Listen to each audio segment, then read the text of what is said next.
안녕하십니까.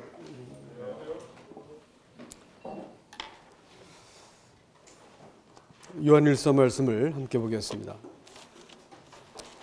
2장 15절부터 17절까지 말씀을 다 함께 읽도록 하겠습니다. 요한일서 2장 15절부터 17절까지 말씀입니다. 찾으셨으면 다 함께 읽도록 하겠습니다. 15절 시작. 이 세상이나 세상에 있는 것들을 사랑하지 말라.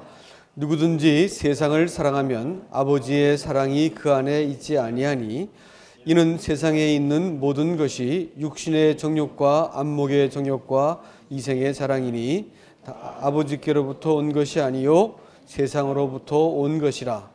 이 세상도 그 정욕도 지나가되 오직 하나님의 뜻을 행하는 자는 영원히 거하느니라. 아멘. 아멘.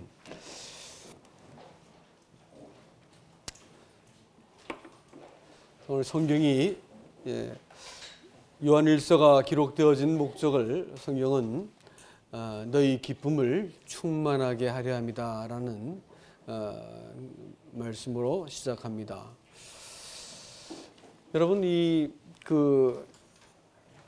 기쁨을 충만케 한다 이렇게 말씀하셨는데 이 말씀이 기쁨이라고 하는 이 단어가 궁금해서 이렇게 다시 한번 쭉 정리를 하고 찾아봤습니다. 그랬더니 기쁨이라는 단어가 아주 재밌는 뜻이 이렇게 있었습니다. 그것은 히브리 말로 기쁨이라는 것은 심하 이렇게 말하는데 이 심하라는 단어가 뭐냐면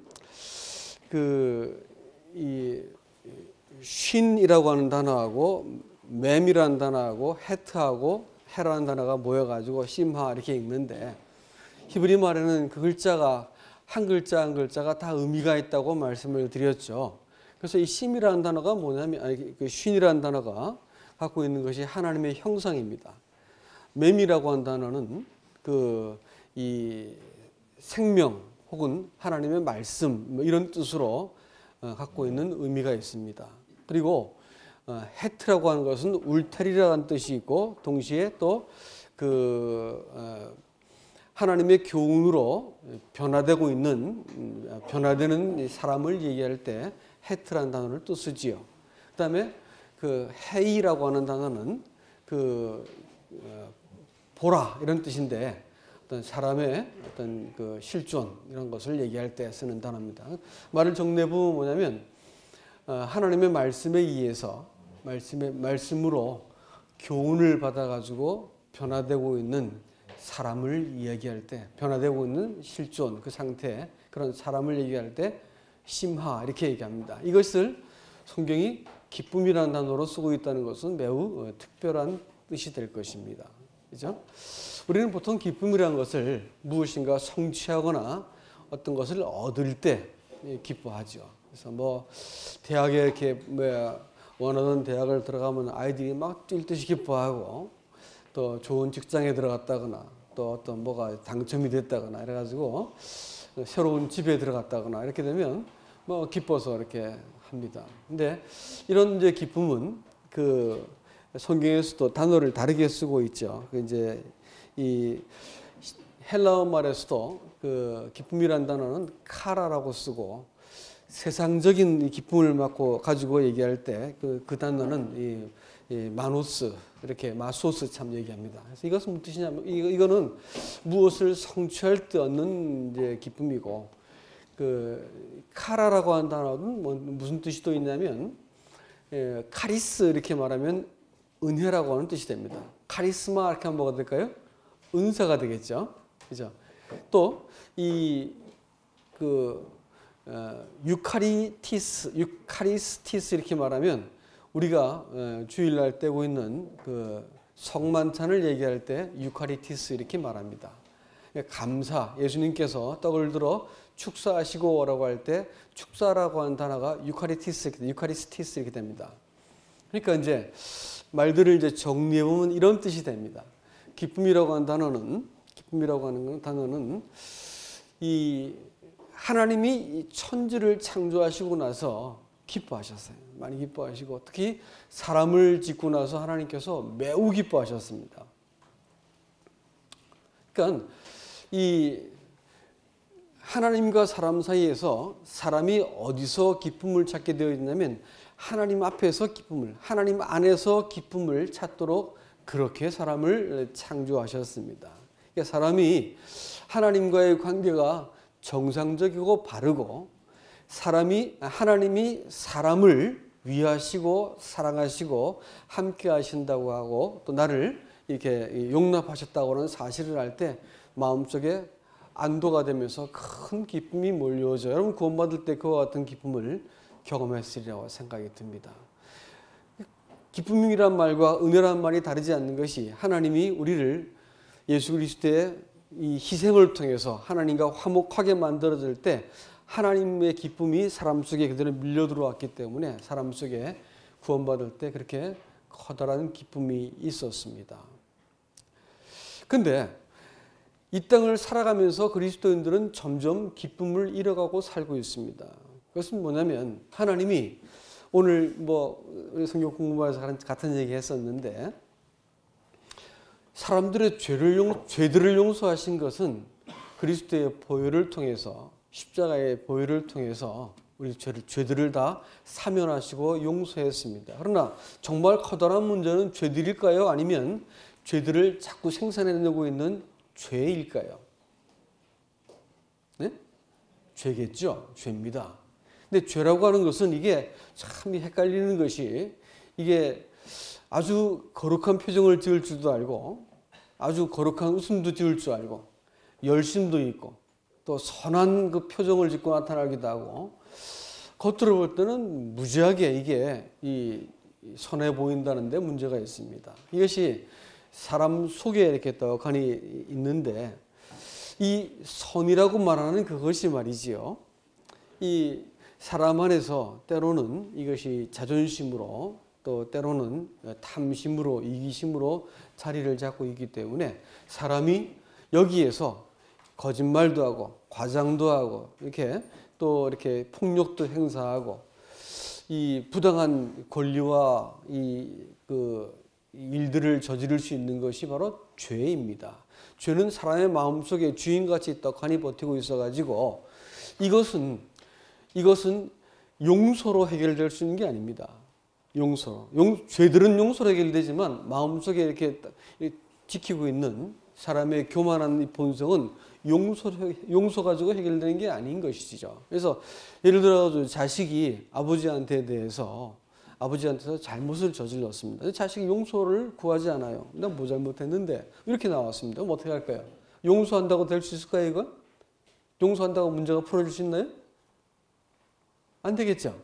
그러니까 죄는 용서받는 게 아니에요. 죄들은 용서로 해결되는 거지만 죄는 용서받는 게 아니고 어떻게 하는 거예요? 네, 죄는 심판하셔야 되는 거죠. 죄는 심판하셔야 되는 거예요. 그래서 심판을 하셨습니다. 심판했기 때문에 사람이 이 사실을 근거해 가지고 내가 잘못되었습니다라고 자백을 통해서 하나님과 관계가 회복되는 것이라고 얘기했습니다. 네? 자백을 통해서 하나님과 관계가 회복이 되는 것이다 이렇게 말씀드렸어요. 하나님은 사람을 기뻐하세요. 그래서 하나님과 사람이 정상적인 사귐을 갖기 시작할 때 사람의 마음속에 진정한 기쁨이 찾아오게 됩니다. 기쁨을 잃어버리는 원인이 뭐냐면 사람이 죄의 문제를 바르게 처리하지 않아서 그렇습니다. 구원받고 나서도 여전히 사람들은 자기 만족, 자기 숭배, 자기 성취, 자기를 위해서 하나님도 섬기고 교회도 나와주고 자기를 위해서 인생을 다 살기 때문에 그토록 시비를 거는 사람이 많고 인생이 이렇게 불만스럽고 또 마음에 들지 않는 일이 이렇게 많이 생기게 되는 것입니다. 왜 그럴까요? 자기를 섬기기 때문에 그렇습니다. 사람이 하나님의 선하심을 신뢰하고 이 상황과 이 문제가 하나님으로부터 왔다라는 것을 내가 인정하면서 하나님께서 이 상황과 문제와 이 관계를 통해서 하나님이 하실 일을 기대하기 시작할 때 사람이 자기의 주장과 자기가 옳다는 바를 내려놓을 수가 있는 담대함이 생깁니다. 이럴 때 비로소 사람의 마음속에 기쁨이 회복이 되는 것이지요. 하나님은 이 일을 위해서 우리한테 이 이 기쁨이라는 단어가 또 다르게 유카리스티스라고 말해주고 있습니다. 그것은 감사라는 것이죠. 감사는 지금 내가 겪고 있는 이 불만족스러운 상황에 대해서 하나님의 선하심과 신실하심과 또 이 약속에 대해서 하나님은 변함이 없으신 분이라고 하는 것을 우리가 알게 되고, 나를 부르신 것에 대해서 하나님께서는 절대로 후회하지 않는다는 것을 알게 되어질 때 마음속에서 하나님을 인정합니다. 또 하나님이 이 일을 통해서 반드시 당신의 선하신 일을 하실 것을 제가 신뢰합니다. 이래가지고 감사를 합니다. 그러면 하나님이 이 일을 통해서 우리 마음속에 기쁨을 회복해 주시는 것을 믿으시기 바랍니다. 주님께서는 이 땅에서 요한복음 8장 29절 말씀에서 이 땅에서 내가 항상 하나님의 기뻐하시는 일을 행함으로 하나님께서 아버지께서 나와 함께 가시느니라 이렇게 말씀하셨고, 주님 자신은 하나님으로부터 이는 내 사랑한 자여 기뻐하는 아들이다 이렇게 말씀을 하셨습니다. 하나님은 우리 아드님을 기뻐하셨고요. 그 다음에 이 주님께서는 이 하나님의 뜻을 행하고 그분이 원하신 바를 내가 하기 위해서 자기 앞에 놓여 있는 그 괴로움, 그 십자가의 고난을 인내하셨다. 히브리서 12장 2절에서는 그렇게 말씀하고 있습니다.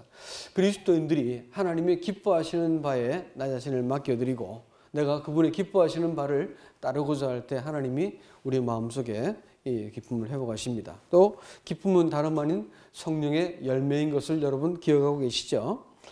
그래서 성도는 하나님 앞에서 하나님을 기쁘시게 하는 자라고 그 갈라디아서 1장에서 얘기합니다. 사람의 기쁨을 구하지 않고 하나님의 기쁨을 구한다 이렇게 얘기했습니다. 그리고 성도들을 내가 기쁘게 하는 자가 되겠다고 빌립보서 1장 25절에서 또 얘기합니다. 너희 믿음의 진보와 기쁨을 위해서 내가 반드시 살 거야 라고 얘기해 주고 있습니다. 그렇기 때문에 성도들은 사실은 기쁨을 구하는 자들입니다. 성경은 약 420번 정도, 특히 신약에서만 320번이 넘게 그 기쁨에 대해서 쓰고 있습니다. 성경은 기쁨의 책이죠. 하나님은 천지를 창조하실 때 그 큰 기쁨을 가지고 만물을 지으셨고 사람에 대해서 그 기쁨을 이기지 못하셨습니다. 하나님은 사람과 하나님과의 관계 속에서 기쁨을 회복하시기 위해서 지금도 일하고 계신 분이심을 여러분 기억하셔야 될 겁니다. 오늘 이 본문은 우리에게 성도가 어떻게 기쁨을 회복하는지에 대해서 또 말하고 있는데, 우리가 지금까지 읽었던 성경을 그 앞에 있는 성경을 놓고 볼 것 같으면 정직한 자백을 통해서 하나님은 빛이기 때문에 정직한 자백을 통할 때 하나님과의 그 기쁨의 하나님과 관계를 회복할 수 있다 이렇게 얘기하고 있고, 두 번째는 또 이 하나님의 생명이 있는 사람들은 하나님께 순종하고 계명에 순종하고 싶음을 주신다. 그래서 마음에 하나님이 원치 않는, 또 세상이 아무리 옳다 말하고 내 마음에 네가 옳다고 말해주고 또 정황과 상황이 다 나를 지지해 준다 하더라도 이상하게 성령께서 마음속에 그거 아니야 라고 이렇게 말씀해 주세요. 이 마음속에 있는 계명이 있습니다. 그걸 우리는 성령의 법이라고 부르는데, 이 성령의 법을 내가 지속적으로 거스리면 뭐가 사라지냐면 이 기쁨이 딱 사라지게 되어 있습니다. 성도의 삶이 무기력해지기 시작하고요. 또 의욕이 딱 상실되게 되어 있습니다. 무엇인가를 기뻐할 때 삶은 환희가 생깁니다. 그리고 사람답게 되어지고요. 무엇인가 기뻐할 때, 기쁜 것을 얻고자 할 때 삶의 동력을 얻지요. 기쁨은 그런 것입니다. 그리스도인을 그리스도인답게, 아들답게 살게 만들어주고요. 삶의 동력을 주는 거예요. 그러니까 기쁨을 잃어버린 그리스도인들은 뭘까요? 그리스도인의 어떤 그 영광을 상실해버린 것입니다. 그래서 어떻게 하든 우리는 그리스도인들이 하나님 앞에서 기쁨을 회복하셔야 됩니다. 근데 우리가 기쁨을 잃어버리는 가장 커다란 이유는 하나님 앞에 정직한 자백을 하지 않아서 그렇다고 말씀을 드렸죠. 죄들은 용서받았지만 죄는 뭘 통해서 회복한다고요? 자백을 통해서입니다. 그거 진짜 잘못되었습니다 라고 내가 범한 잘못에 대해서 그 동기를 살피고 나서 그 잘못되었습니다라는 자백을 할 것 같으면 기쁨을 회복합니다. 두 번째는 내 마음속에 성령께서 지속적으로 말씀하시는 어떤 이 마음속에 법이 있어요. 이게 없는 사람들은 죄송하지만 구원받지 않으신 분들입니다. 근데 반드시 그리스도인들은 마음속에 성령의 법이 있습니다. 그래가지고 내가 아무리 옳다고 말하고 딴 사람이 다 옳다, 100% 사람이 다 옳다 그래도 성령께서는 마음속에 딱 말씀하셔야 아니라고 말해요. 그때 내가 거기에 대해서 동의하지 않으면 어떻게 할까요? 고통이 찾아옵니다. 싹 하고 내 안에서 있는 기쁨이 사라져버리게 되어 있습니다. 세 번째로 형제를 사랑하지 않는 것도 네가 하나님의 생명으로서 말미암지 않아서 그래라고 얘기합니다. 네가 지금 잘못된 자리에 서 있어라는 것을 우리에게 경고하시는 거죠. 그래서 형제를 사랑하지 않는다라는 것은 내가 형제를 경쟁자로 본다는 뜻이 될 것입니다. 그러나 하나님은 우리를 그 형제라는 말이 한 출처에서 나왔다 이런 뜻입니다. 기원이 같다라는 뜻이죠. 근데 범죄할 때 분명히 한 몸이었고 한 기원이었음에도 불구하고 자기 아내를 향해서 갑자기 이질감을 느끼고 너는 너 나는 나 갑자기 부부가 남이 되어버리고 형제지간이 경쟁자가 될 수 있는 것은 이것은 범죄하고 난 사람의 심리 상태입니다. 그렇기 때문에 내가 잘못된 영혼의 위치에 서 있기 때문에 형제에 대해서 경쟁자로 느껴지고 내가 그를 제압해야 된다 생각하고 틀린 것을 바로잡아야 된다 생각하고 내가 이겨먹어야 된다고 생각하고 이렇게 이제 비교의식과 경쟁심이 생긴다 그러면 지금 우리는 어떤가요? 잘못된 네가 분명 어두움 가운데 악한 자에 속했구나라고 성경은 우리에게 고발하고 있습니다. 오늘 또 이 본문의 말씀은 뭐라고 말할까요? 잘못되어진 대상을 사랑할 때 하나님의 사랑이 사람과 함께 있지 않는다. 기쁨을 잃어버린다는 얘기죠. 잘못된 사랑.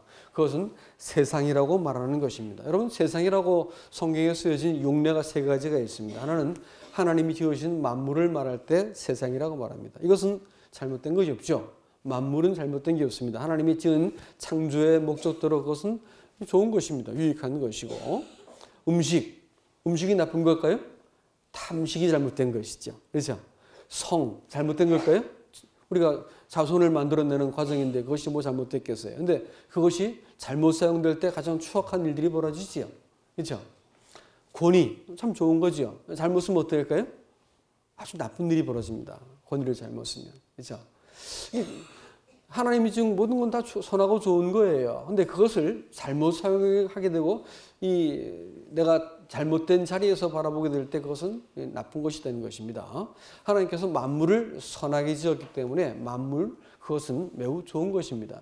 두 번째, 성경에서 세상이라고 쓰는 두 번째 의미는 뭐냐면 하나님이 이처럼 세상을 사랑하사 이렇게 말할 때 세상은 뭐가 될까요? 사람이 됩니다. 사람. 좋은 뜻에서 사람을 얘기할 때 세상이라고 씁니다. 또 이 세상인 것을 사랑치 말라라고 말할 때 이 세상은 뭐가 될까요? 원래 세상은 하나님께서 사람에게 맡기신 거예요. 사람 것이었다고요. 근데 사람한테 맡기셨는데 사람이 그것을 하나님을 거절하고 탈취해서 자기를 위한 것으로 삼기 시작할 때 이 사람한테 맡겨진 것을 뺏겨버렸죠. 누구한테 뺏겼을까요? 사단에게 뺏겼습니다. 그래서 예수님한테 사단이 뭐라냐면 이것은 내가 받은 것인데 나한테 경배해라. 내가 너한테 줄게. 이렇게 말하면서 예수님에게도 이것을 가지고 장난을 쳤죠. 지금 세상은 하나님을 거스리는 악한 정신적인 체계, 영적인 체계를 말할 때 세상이라고 말하는 것입니다. 물질, 욕망, 이 모든 것들을 사단이 가지고 주무르고 있습니다. 그래서 세상은 악한 자에게 처해가지고 하나님이 것이었는데 악한 자에게 처해가지고 그 지가 탈취한 걸 가지고 사람을 지금 미혹하는 도구로 쓰고 있습니다. 그렇기 때문에 사람이 세상을 사랑하기 시작할 때 그건 다른 출처가 되는 것이죠. 사단이 제안한 것이기 때문에 세상을 사랑하기 시작하면 하나님에 대한 사랑을 잃어버리고 하나님을 반역하게 되어 있고 하나님을 내가 제쳐놓고 자기를 실현하고 자기를 만족하기 위해서 인생을 사는 것으로 돌아서기 때문에 세상이 위험한 것이라서 오늘 본문의 말씀은 그 세상을 경계하고 있다라고 하는 것입니다. 그래서 이 에베소서 4장에서는 뭐라고 말하냐면 유혹을 따라 썩어져가는 육체의 구습을 줍는 옛사람을 따라 살지 말아라 이렇게 말합니다.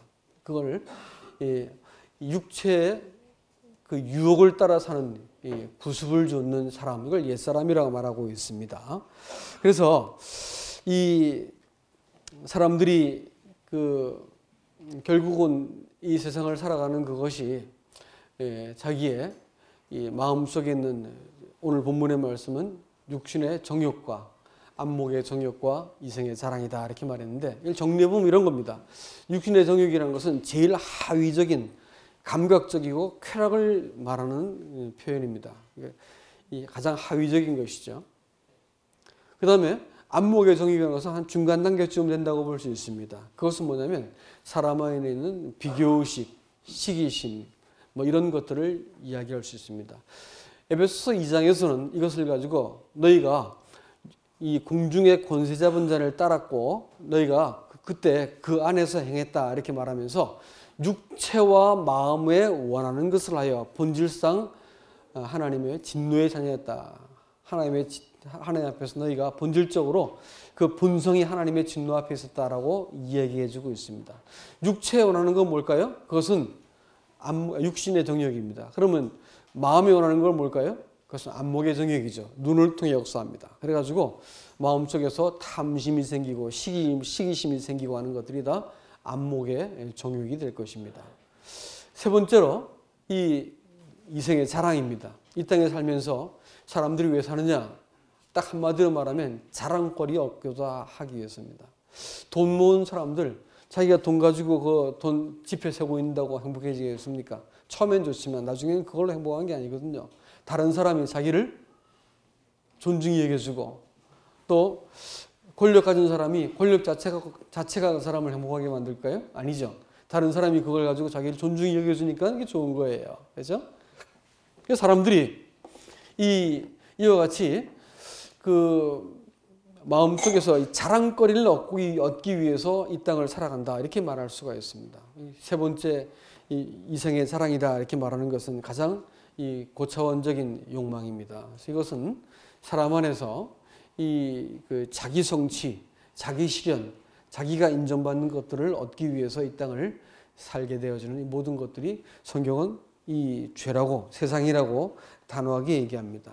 그러니까 그리스도인들이 잘못된 대상을 사랑하기 시작할 때 죄가 시작되는 것이고 그럼 사단이 우리를 지배하는 것이고 인생은 고통 가운데 불행 가운데 떨어지게 됩니다. 잘못된 대상은 뭐냐? 자기를 사랑하는 것입니다. 자기를 사랑해요? 이 세상에서 자기 사랑하지 않는 사람이 있을까요? 없습니다. 다 자기 사랑하지요. 그러나 자기를 사랑하는 것은 처음에는 맹목적으로 자기를 사랑합니다. 맹목적으로. 그래가지고 때를 쓰고 또 완력을 쓰고 거짓말을 하고 허위를 떨고 이렇게 해서라도 자기가 인정을 받고 자기가 세워져야 되고 자기가 중요합니다. 그래서 자기에 대해서 집착하는 것이 사람이 원래 태도입니다. 그러나 좀 지나고 나면 어느 순간에 자기한테 문제가 있는 것을 깨닫게 되죠. 아니 저 사람이 밭을 타는데 내가 왜 배가 아프냐 말이야. 왜 저 친구가 아들이 좋은 대학에 들어가면 내가 기뻐해 줘야 되는데 내가 배가 아픈가 말이야. 이상하게 사람 속에 이상한 이 내면의 어떤 증상이 있다는 것을 깨닫게 됩니다. 그리고 어떤 그렇게 하면 안 되는 일이 내 속에서 있는데 이 욕망이 생기는데 이것이 자꾸 나를 끌고 가가지고 내가 그렇게 하면 안 되는데도 불구하고 내가 그걸 꼭 하고 마는 거예요. 사람 속에 이상한 본성이 있다는 것을 깨닫게 됩니다. 자기 안에 모순이 있어요. 그래서 하고 싶으면 해서는 안 되는 일인데 하고 싶고 또 해야만 되는데 하고 싶지 않아지는 거예요. 이런 자기 안에 모순을 발견하고 나서 사람이 고민이 시작되어지죠. 복음을 깨닫게 될 것 같으면 하나님께서 이 모순을 아주 날카롭게 하십니다. 양심을 살려가지고 사람한테 있는 모순에 대해서 인식을 하게 만들고 이거 내가 잘못되었구나라는 것을 인식하고 거기에 탁 무너지도록 만드는 그런 과정을 꼭 두세요. 구원받을 때도 있지만 구원받고 난 이후에 사람은 자기 안에 있는 모순을 어두움과 부패함과 거짓됨을 발견하게 만드시는 일을 포기하지 않습니다. 우리 평생 동안 사람한테 있는 죄에 대해서 하나님은 계속 고발하세요. 성령은 지적하시고요. 세상은 자꾸 그걸 도와가지고 유혹을 해서 우리 안에 숨겨진 죄가 드러나도록 만들어 버립니다. 그래가지고 사람이 하나님 앞에서 자기 자신을 들켜야 됩니다. 이 안 들키면 어떻게 되는 줄 아세요? 다른 사람에 의해서 들키게 만들어요. 그래서 자기가 옳다고 믿었던 사람들은 나중에 어떤 사람을 통해 가지고 어떤 사람이 나한테 와 가지고 그 관계 속에서 가장 가까운 부부관계를 통해서 직장에서 문제가 일어나는 거야. 이상하게 그 사람이 원수가 되고 다투고 또 뭐 하여튼 분쟁이 일어나기 시작합니다. 이럴 때 분쟁을 푸는 첫 번째 과정은 분노입니다. 왜 저렇게 할까? 너 틀렸잖아. 분석하기 시작하고 이러면서 저거 어떻게 제압할까 해가지고 내 방식대로 문제를 풀어나가기 시작합니다. 근데 이렇게 하고 있는 동안은 있지 않고 마음속에 고통만 자꾸 가중될 뿐입니다. 어느 날 문제의 그 원인을 바깥으로 쓱 돌려가지고 자기를 바라보는 거예요.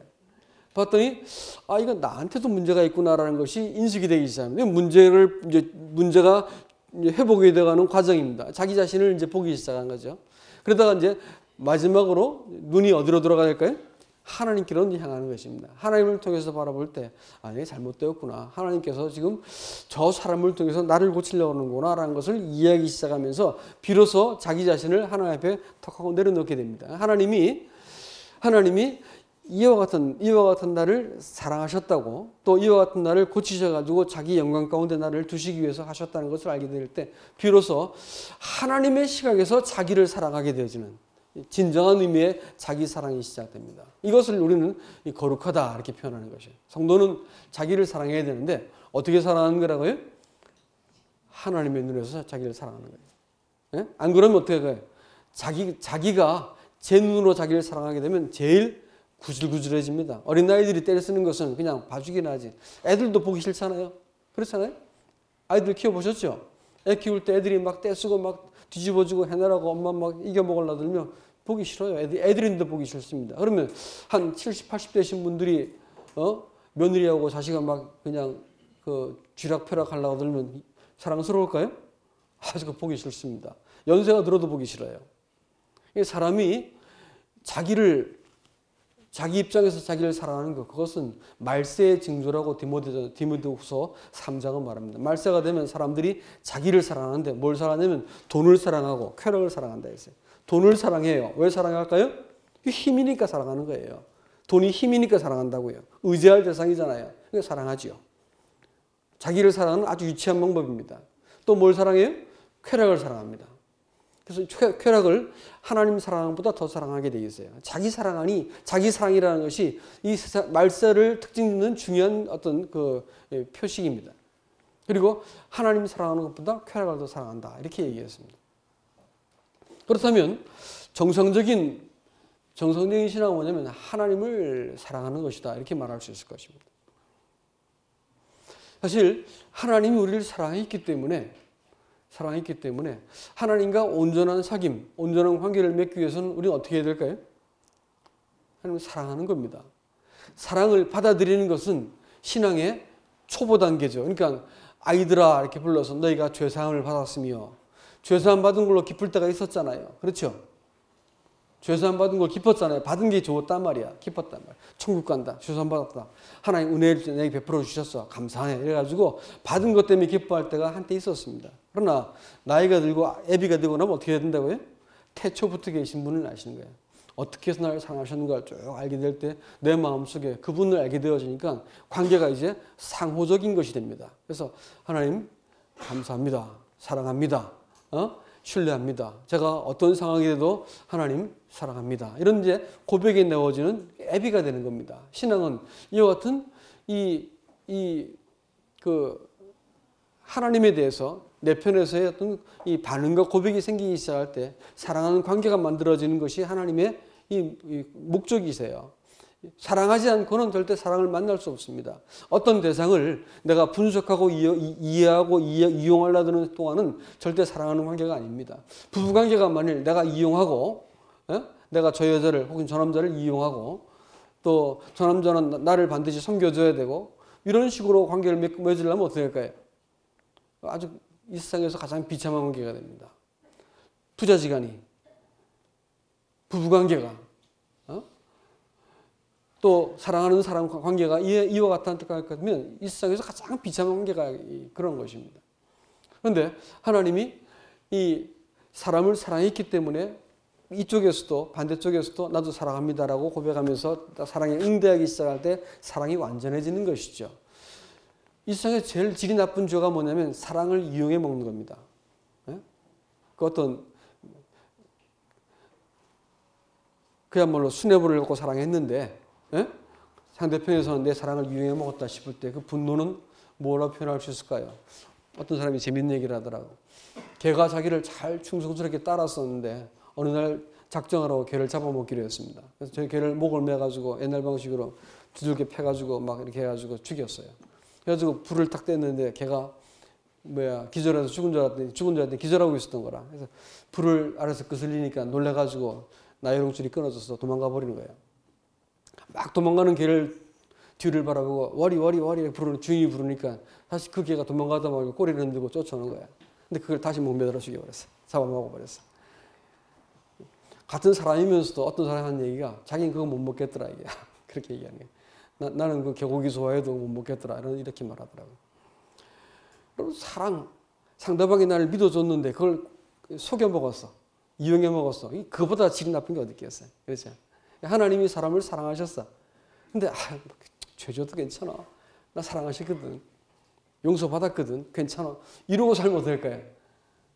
어린 나이 아니면 탈선한 잘못된 자식입니다. 불순종한 자식이죠. 근데 이제 어느 날 그 자식이 그 아버지를 향해서 어떻게 나 같은 걸 사랑하셨어요. 그러면서 내 마음속에서 나도 당신 사랑합니다. 이렇게 되면 그게 애비가 된 거예요, 벌써.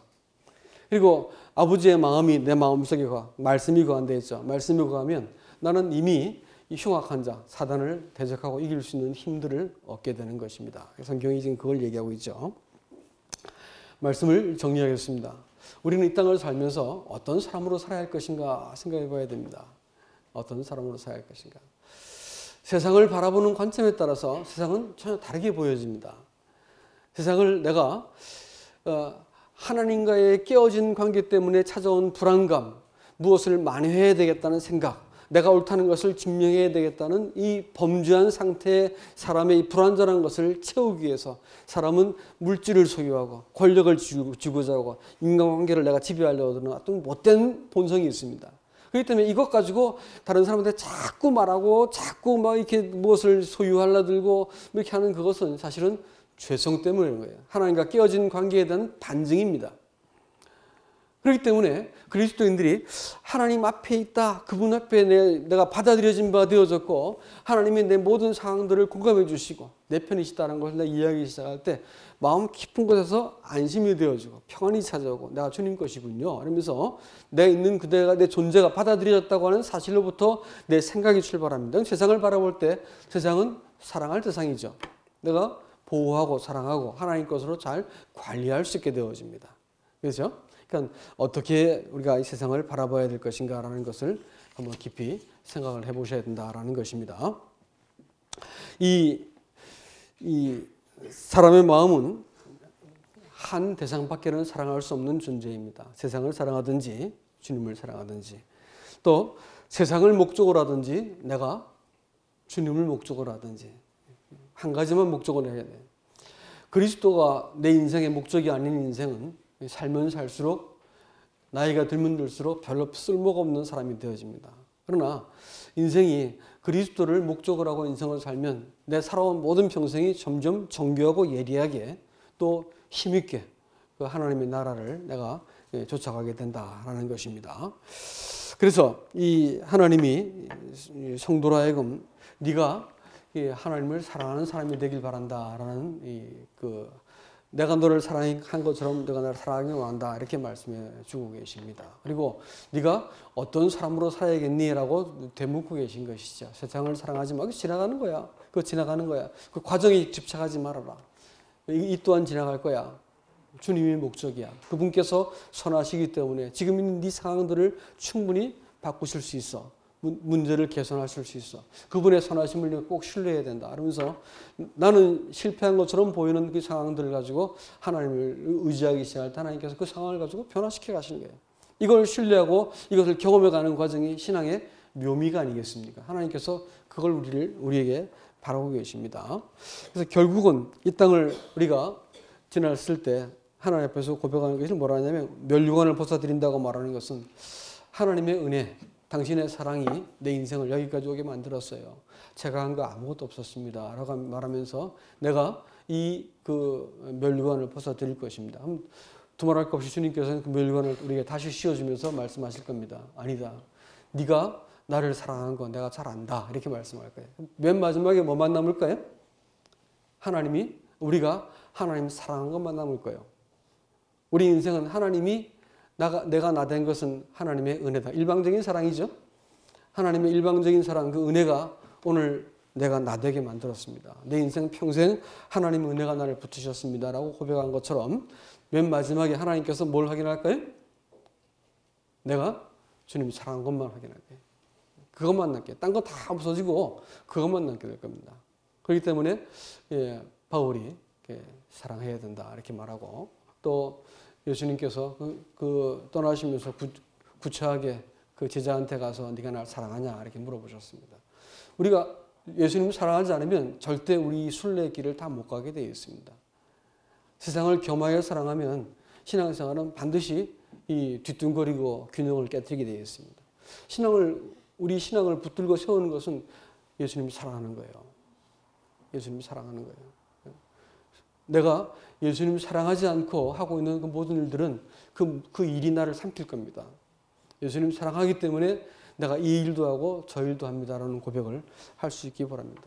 말씀을 했는데, 난 디모데전서 후서 이렇게 공부하면서 들었던 생각이, 가장 소중한 사람에게 가장 소중한 그 당부를 하지요.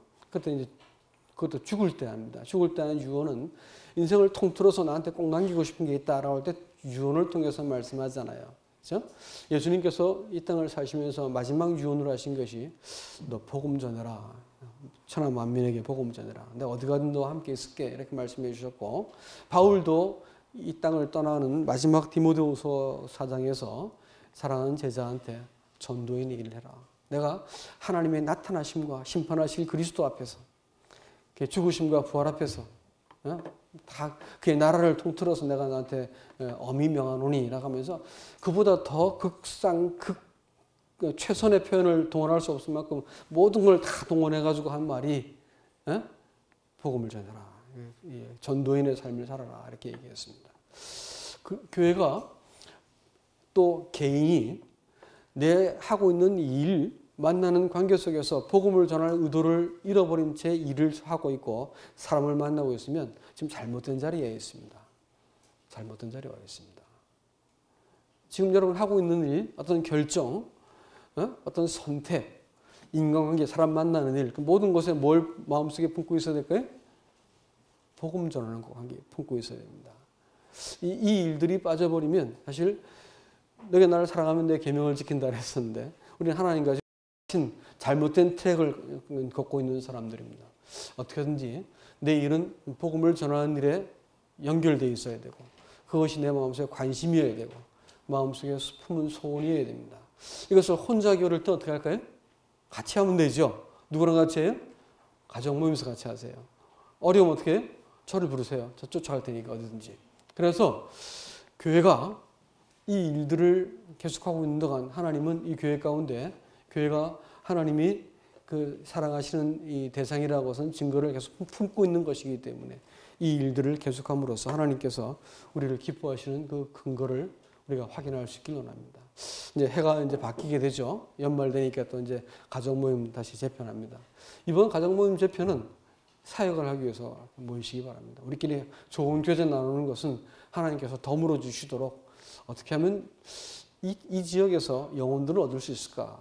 난 여기서 뭔 봉사를 할 수 있을까? 이 생각하시면서 내가 저 사람들하고 같이 어울려서 하나님께서 이 복음을 전하는 일들을 계속하길 원한다. 이렇게 해가지고 작정을 하시고, 어떤 분들은 자기 집을 내놓으셔가지고 우리 집에서 계속 모여도 좋겠습니다. 이렇게 말씀하시는 분들은 그렇게 하시고 해가지고, 아무튼 거기에서 영혼들이 모여지고, 또 거기에서 함께 나 혼자 못하면 같이 가서, 지난주에 월요일 날 상담을 하러 갔어요. 한 자매님이 그 만나는 사람을 소개했고, 한 분은 또 뭐 이렇게 먹을 음식을 싸갖고 오고, 한 분은 또 이렇게 그동안 만나주셨고, 그래가지고 여럿이 협력한 일들에 제가 다 가서 같이 했습니다.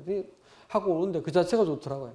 하고 그 자체가 참 하나님 기뻐하시는 일이구나라는 걸 알게 되었습니다. 그러니까 여러분, 우리 인생이 이 세상을 바라볼 때 이것을 내가 엔조이하고 또 이용하고 또 집착하고 그렇게 할 세상을 보지 마세요. 세상은 여러분 속입니다. 세상은 여러분 사랑하지 않아요. 주님은 우리를 사랑하지만 세상은 우리를 사랑하지 않아요. 속이고 유혹하지만 결국은 우리는 세상으로부터 모든 것을 다 두고 떠나야 되고 삶은 우리를 속이는 것입니다. 그렇지만 주님은 우리를 속이지 않으세요. 우리가 세상을 주님 편에서 바라보고 내가 주님을 사랑하는 마음을 가지고 형제를 사랑하고 또 복음을 다른 사람을 사랑하는 것은 복음을 전하는 것이죠. 복음을 전하는 일들에 부디 여러분들이 깊이 여러분의 삶을 목적으로 삼을 수 있기를 주님의 이름으로 원합니다. 이상입니다.